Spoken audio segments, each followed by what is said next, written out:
Hello everyone! Panibagong araw, panibagong vlog na naman po tayo ngayon. Today ay cooking time na naman po tayo guys. Happy weekend everyone. At ngayon ay magluluto po tayo ng bibingka in the oven. Kasi yung kaibigan ko na neighbor ko, friend ko for 18 years, nagpaluto po siya ng bibingka na as usual lagi niya ako pinapaluto. So pag walang amo ko, so ngayon, get ready, preparing.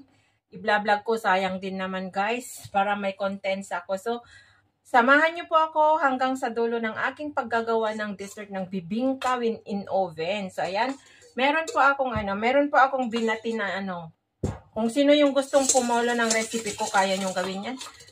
May isang itlog na secret recipe ko to, pero ipapakita ko na.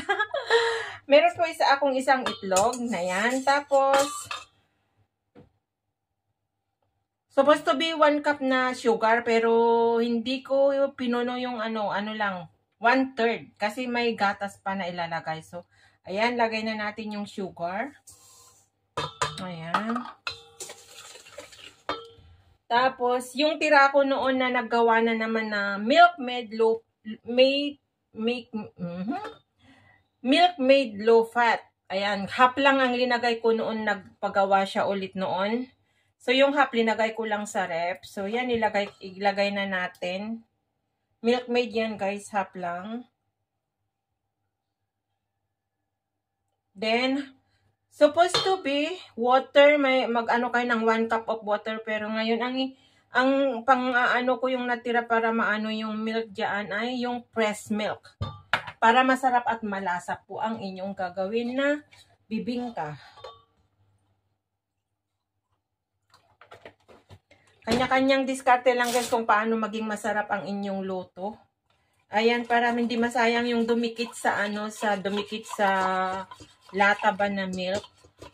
Inano ko siya sa pressed milk na Magnolia. Ayan, tapos lagay na natin diyan.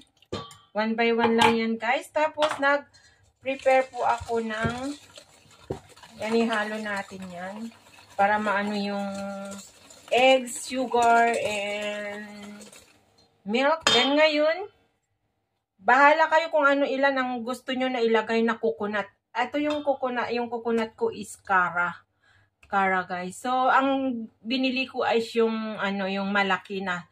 Pero normal minsan dalawang nalagay ko na maliit. Pero para mas masarap nga at malasa ang inyong bibingka ay saganahin nyo na po ng ingredients. Ayan, ilagay na natin yung coconut. Yan, para masarap. Para hindi naman masayang yung ibinigay niya sa akin na $10 na panggawa nito. Kasi pag naggumagawa ako nito guys, is binibigyan rin naman ako. Ayaw kong tanggapin pero binigay niya naman. Di sayang rin yun na pambili ko ng ulam ko. Pang content ko ba. So, ayan. Titignan natin kung gaano yung niya. Pero lalagyan natin ito ng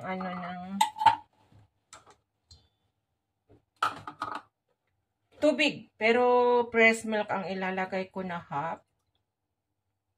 And half water.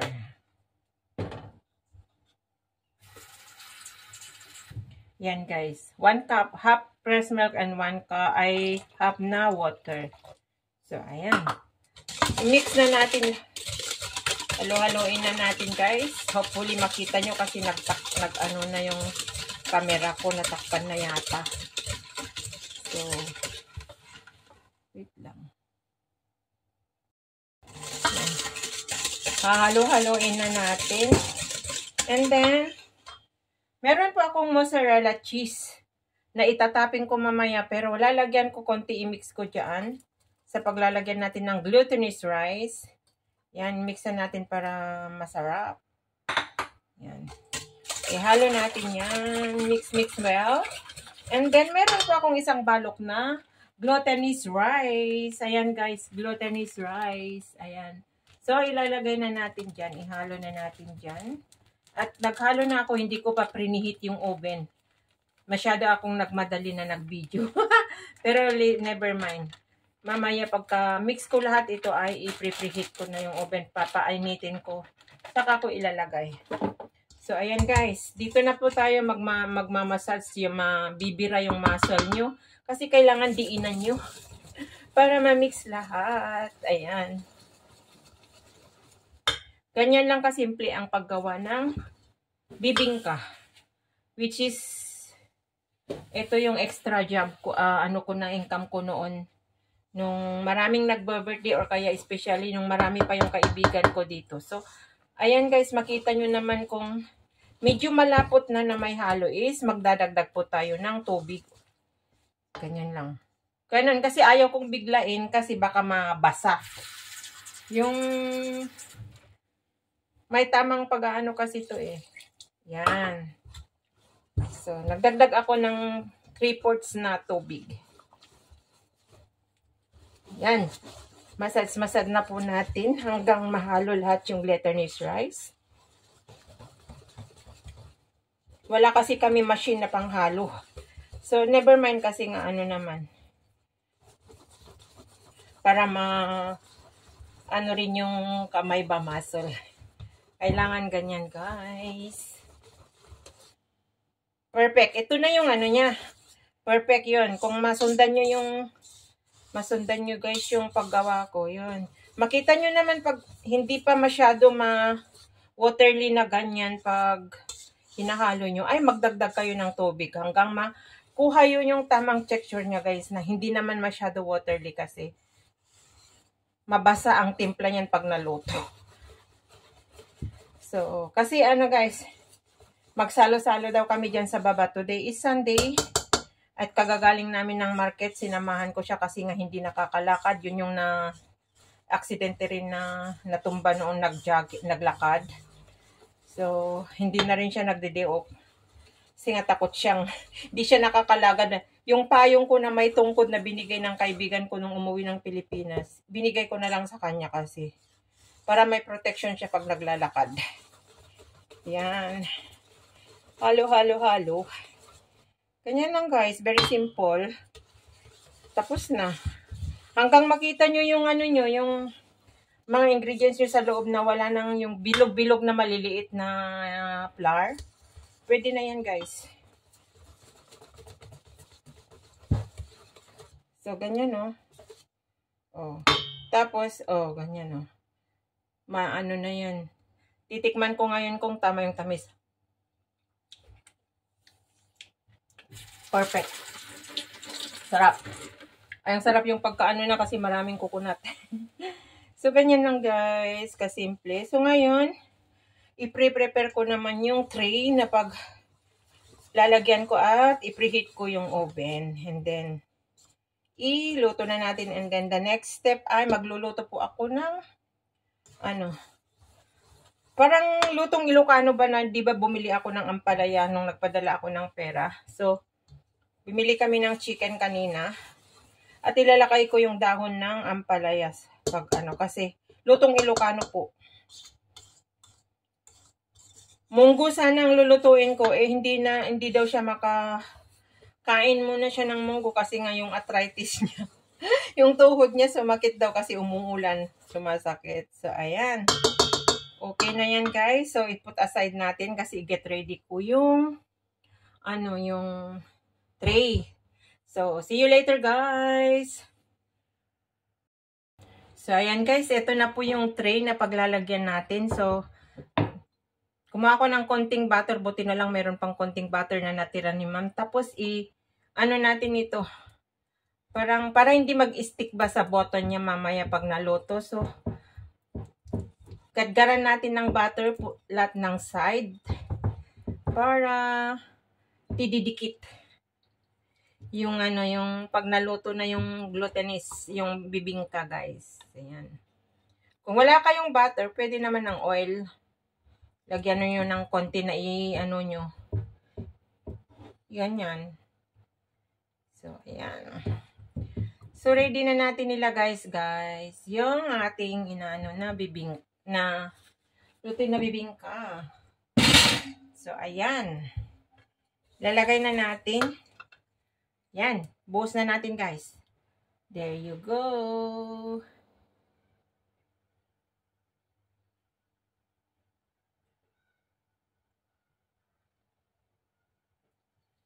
Perfect ang yung pagtimpla ko.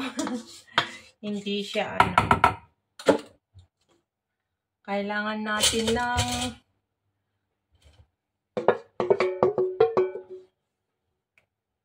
ayan.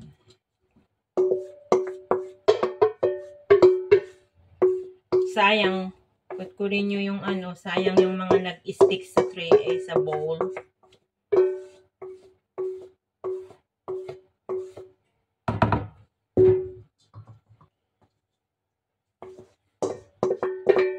O, diba? Gagawa na tayo ng dessert.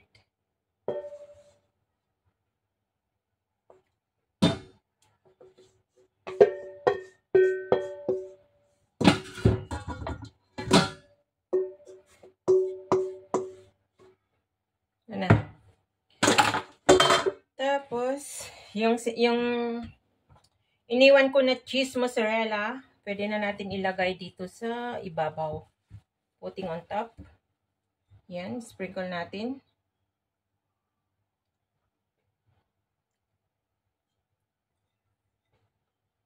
Para maging masarap ang ating bibingkang negosyo. Hindi naman negosyo. Kung siya, wala na kasi yung mga ibang kaibigan ko na laging nagpapaluto pag wala akong ano. Ayan. Yan, kulang yung ano, kukuha po tayo. Yan. More cheese, more nicer. Yan. More yummy. And the rest, na may pag may naiwan na konti ay itatappings ko sa content ko sa short video with eggs. Yan lang guys. So simple. Very easy lang. Kasi gumawa ako noon, yung mga friends niya, nag-picnic rin dyan sila sa swimming pool. Pag Sunday kasi na day off siya, yung mga friend niya sila na lang yung pumupunta dito. So, ayan guys.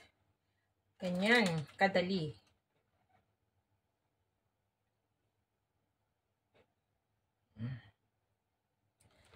So, ngayon ay preheat ko yung oven ko ng 180 degrees.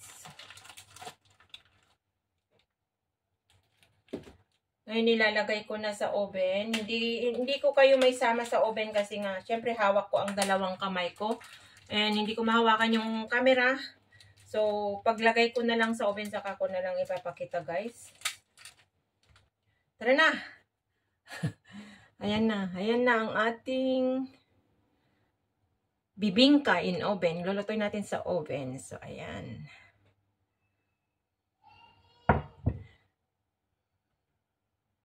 So, ayan na guys. Nailagay ko na at ipapakita ko kung paano yan. Yan na guys, oh. Ayan.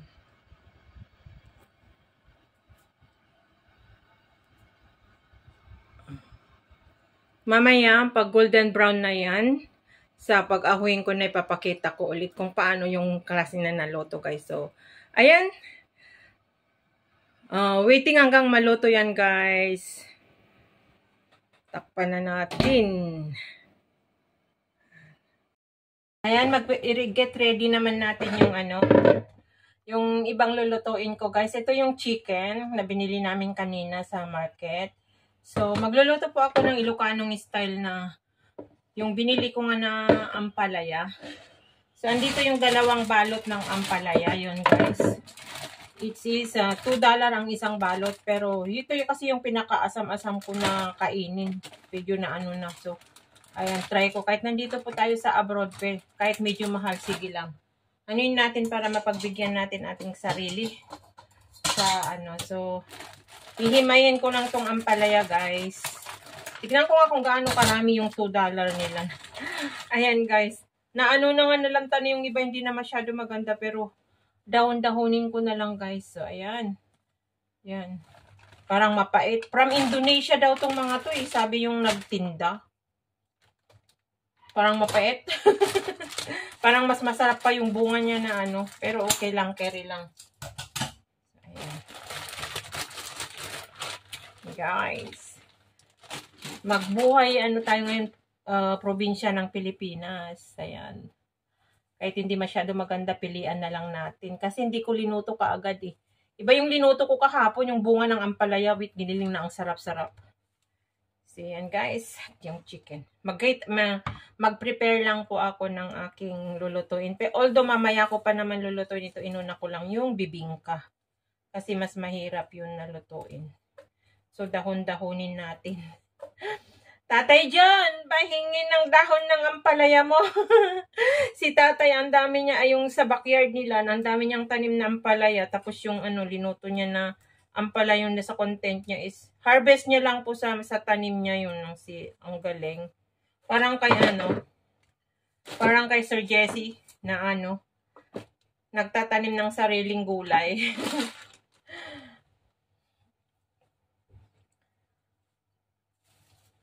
Kahit hindi masyadong maganda. Bumili ako kasi, tagal-tagal kong naghahanap ng dahon ng ampalaya talaga. Namimiss ko talaga yung luto namin sa aming probinsya. So, like what I said, kahit medyo mahal guys, hindi naman natin makakain yung $4. Kailangan ibili natin. Magbigyan natin ang sarili natin. Pero pag nasa Pilipinas na po ako, kahit hindi ka nabibili ng ampalaya kasi tumutubo lang ito sa mga tabi-tabi ng ilog. Kinukuha lang namin. Yan. Kung masipag ka mag-alaga ng native na manok, yun, huhuli ka lang dun sa alaga mo dun sa poultry. Ganon. Mas masarap pa yung native eh. Sipag ka lang. Pero nandito po tayo sa ibang bansa. Kailangan natin Sa totoo lang ang tagal ko na dito sa Singapore. Pangalawang beses ko pa lang yata makatikim ng dahon ng ampalaya. Noon bumili na naman ako. Pero yun, sobrang kukunti-kunti lang yun. Dinoto ko na naman na ganito, linagyan ko ng chicken. Ay hindi! Hindi ko pala linagyan ng chicken, inansalada ko guys. Yung lang, pinakulang ko yung tubig, tapos ko to, tapos hiwa ko ng kamatis, tapos linagyan ko ng konting sabaw ng bagoong, ang sarap, yummy. Ganon. Probinsya po ako, laking probinsya po ako. Hindi po akong maarte na tao. Hindi ako maarte. Kasi kung ano yung nakasanayan mo ba, yun, hahanap-hanapin din.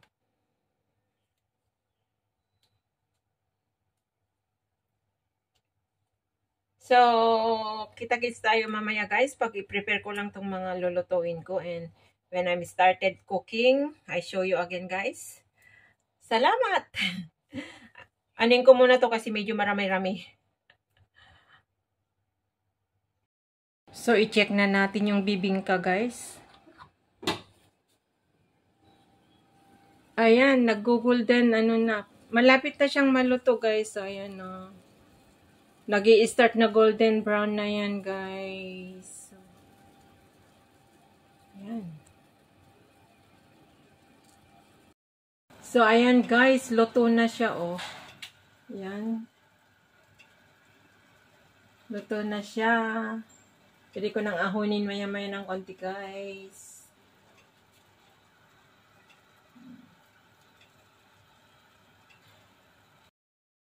So, ayan na guys, ang kinalabasan ng aking bibingka.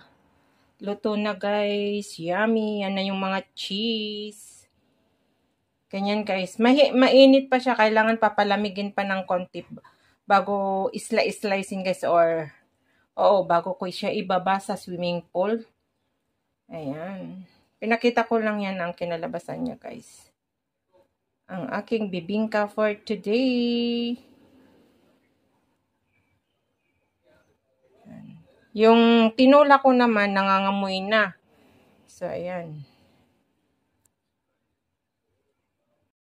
So, ayan na guys, yung linuto ko na bibingka. Inisla-slice ko na kasi bababa na ako. Yan na guys, ang kinalabasan ng aking bibingka. Yan, lutong-luto na guys. And ito naman yung ganyan. Hiniwa ko na ganyan guys. Yan.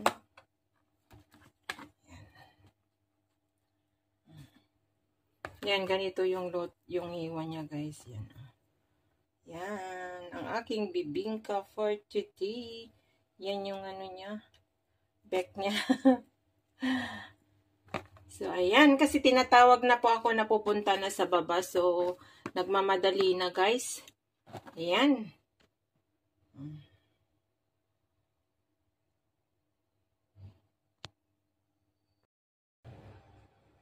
Hello guys! Ito na po yung magluluto na po tayo ng pinaluto ng kaibigan ko. Ay, hindi pala pinaluto ng kaibigan ko to. Hello guys! I'm cooking again. And nakasalang yung bibingka ko. So, ngayon ito yung pinag-gray-grayan ko na how many years na hindi ko natikman na luto na favorite ko guys. Yun na nga yung sinabi ko na may dahon po ako ng ampalaya.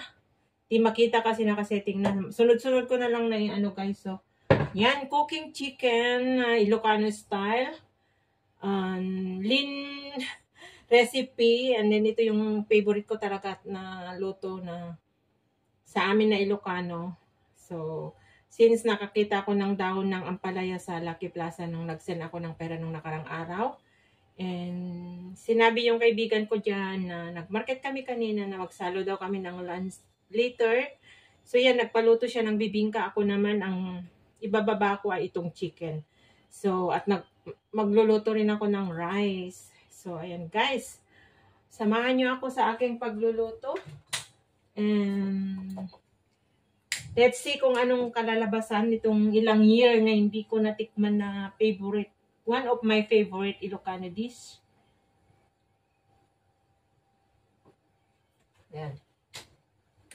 I-share ko lang sa inyo guys yung mga pagkain ba namin na mga na Ilocano. Hindi ko lang alam sa mga ibang Ilocano. Pero doon nga sa amin, ito yung sinabi ko nga na one of my favorite. Lalo na pag native yung chicken, sapos bagong pitas yung mga mga dahon ng ampalaya. Kasi mostly kasi sa amin is presko talaga, like Tatay Jun. Kung gusto niyang mag-ulam pag ganito na season sa kanila na nagtatanim siya ng mga gulay, ampalaya, kalabasa, hindi mga tanim ni tatay, chili, yun. Kung gusto mo nang mag-ulam, kaya kay Sir Jesse, pipitasin na lang. Mas masarap pa yun. Pero ito, galing pa ng Indonesia yung dahon ng ampalaya saka dahon ng malunggay. Pero yung dahon ng malunggay sa luyot is nasa rep pa. Hindi ko naman pwedeng bigla-biglain lahat na lutuin. Tapos sasabihin na naman na ni Kabsat EJ, naluto ako ng luto, jogging ako ng jogging, di naman ako pumapayat. Pero hindi po ako nagda-diet guys. Clear ko lang nung diba nag-diet ako mga nakaraang buwan. Muntik po akong na-painted po talaga ako. 5 attempt ko na po yun na mag-jogging. Ay, na mag-attempt ng diet. So, hindi pwede kasi may ulcer po ako. So, ayan. Ang ginagawa ko na lang guys is less ang kain ko ng rice. Pero kumakain talaga ako everyday ng rice ng lunch time. Pag dinner, yung mansanas o pear. Tapos, kung may tirang ulam yun, papapakin ko lang. Yan. So, yan guys. Maglagay po na tayo ng oil. Yan. Yan. Mag-isa. Ang ginagawa ko guys, inuuna ko po yung luya. Para maano yung lansa ng manok ba. Yung manok from Malaysia. Ito, product ng Malaysia guys. Then, natin yung garlic.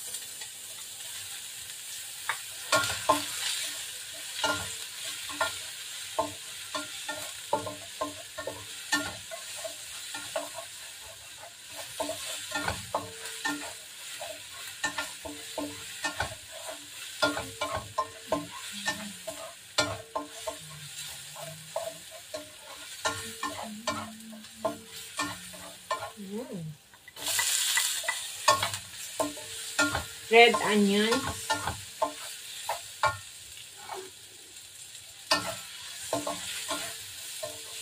Yan, konti lang talaga ng mantika ang nilalagay ko pag ganyan na nagbigisa po ako ng aking mga kinakain.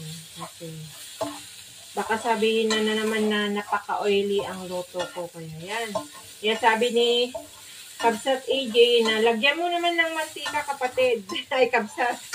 Yun, tama na yung mantika niya. Meron lang panggigisahan yung ricado. Tama na po yun. Yan.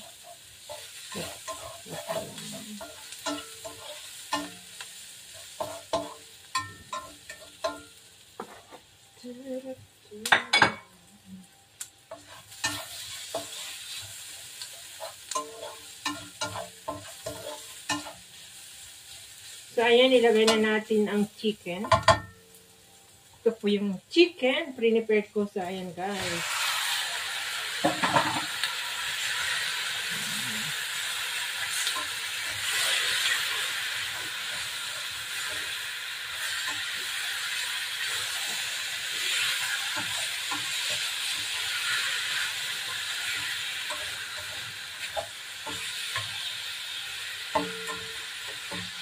Lalagyan natin ng konting patis. Kung meron sanang sabaw ng bagong na isda, konti. Mas masarap pa yun, kaya lang patis ang meron sa... Patis ang available sa akin, guys. Masarap na rin yan. So, lagyan natin ng patis para magkalasa. Habang ginigisa mo, guys, kasi tutubigan pa naman natin ito. Ayan. Tapos, takpan natin para magka-water ng konti. At saka natin ibabaliktad at lalagyan ng, ng tubig para palambutin yung chicken, guys. Ganun lang kadali. Parang tinula rin. Yan, lagyan ko ng black pepper. Black pepper is life. Yan.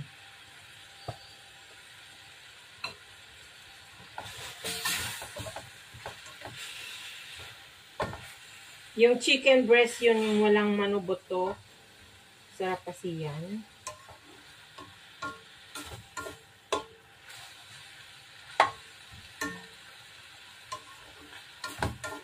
So, takpan ko muna, guys, hanggang mag-water ng konti para maluto ng konti. Saka natin dadagdagan ng tubig. Basta naglalagay ako ng black pepper, nakahachong ako. So, takpan ko muna, guys. See you later. So, ayan, guys.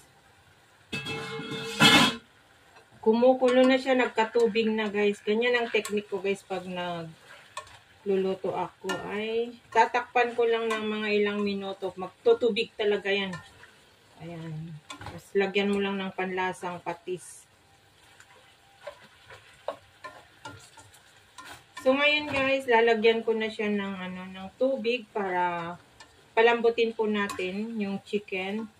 Kasi madali lang naman maluto yung ampalaya. At naggayat ako ng konting bunga ng ampalaya kasi yung dahon ng ampalaya ay kukunti lang yan pag naluto, guys. So, yan. 3 lang naman kami nakakain nito and may bibingka pa. Hindi ko lang alam kung ano ang pagkain na dala rin yung isa na taga Pangasinan si Jean, yung kaibigan ni Ate Patty. So, yan. Ngayon, maglalagay po ako ng tubig para mapakuluan na natin, guys. Parang tinula rin ito na sabi ko. Ilang ampalaya yung ilalagay ko, hindi papaya or malunggay. Yan.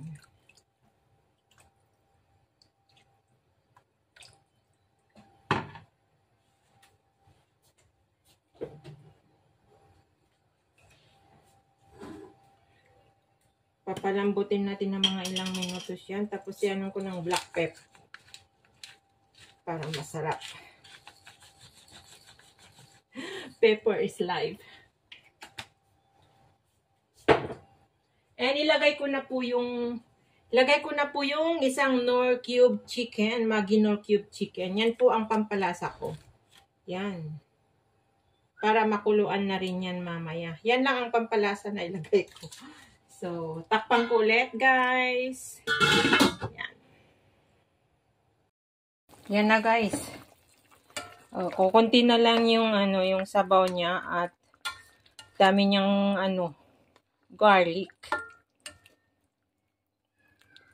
Yan, kanina pa ko kumukulo ito, guys. So naluto na yung chicken, malambot na siya. Ngayon ilalagay ko yung Pero maaga pa, hindi ko muna ilalagay yung mga ampalaya niya kasi mapait na mamaya. So at papatayin ko na lang muna itong apoy niya, mamaya ko na lang i-preheat pag i-heat pag yung message ako na bababa na ako. So, ayan, guys. Tama na po yung timpla niya yan. Natikman ko na kanina. Which is yung nor cubes lang naman. Saka patis yung linagay ko. So, later ko nilagay yung ampalaya.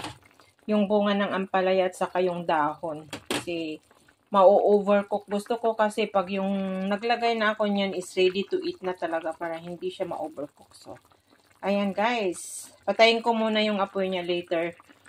Saka ko ilalagay yung mga sahog.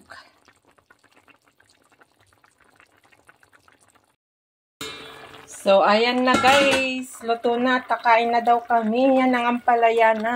Yan ang sarap.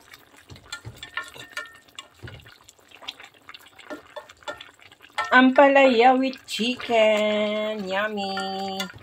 Buhay na sa probinsya. Napakasarap. So, yan guys. Tara na. Kain na po tayo. Yan. Naluto na yung ampalaya. Mahirap na pong ma-overcook ang aking tinolang with ampalaya style recipe by Lynn Official.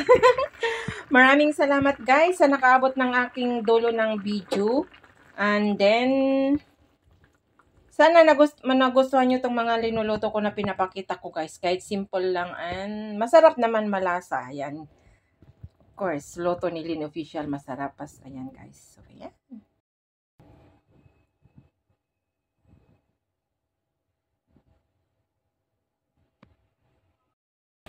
Ayan guys, nandito na ako sa may swimming pool. Nandito yung mga kaibigan ko na. Ayan, siya yung lagi kong binabanggit guys, yung kaibigan ko na Tagalawag for 18 years. Ilocano din. Ilocano, taga Pangasinan din si Sis Jean. Ayan yung lagi kong binabanggit sa vlog ko, sa live ko ni Ate Pati. Hi! Andito kami sa may swimming pool. Ayan. Ito yung lagi kong guys. Bumaba ako, nakipagbanding sa kanila guys. Ayan. Ito yung kondo dito sa amin. Pero hindi ko alam kung na-vlog ko na ito, hindi pa yata guys. So, ayan. Gutom na ako kaya mangang kami paywan.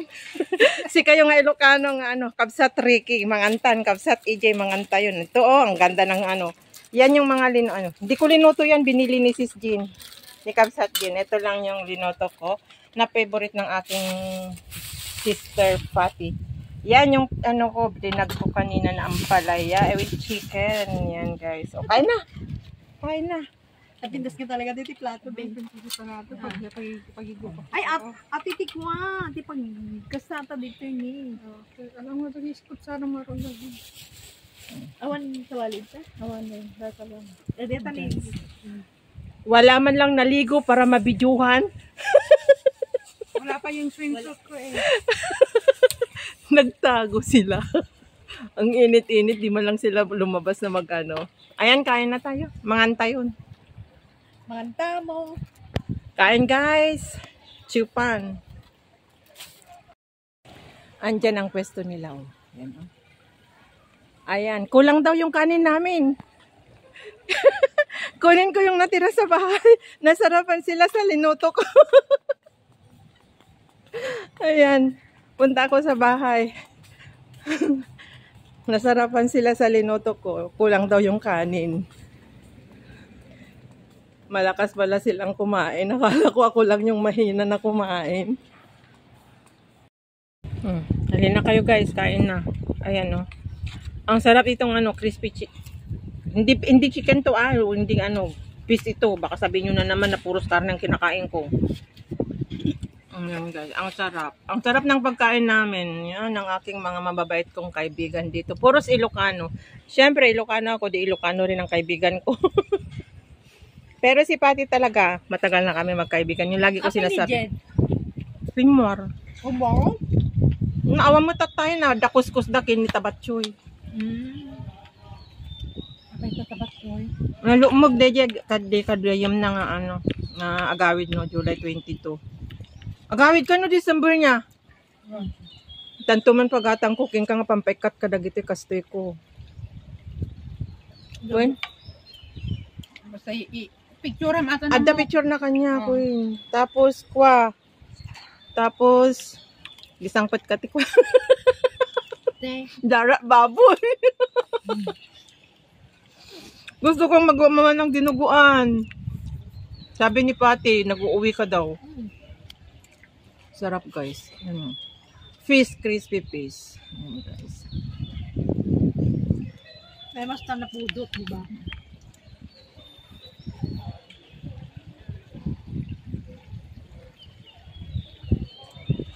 Dami magpadya pait-pait. Hindi mas, magusta ka didi ko na tatay. Uri, kiti ko na ang kanya.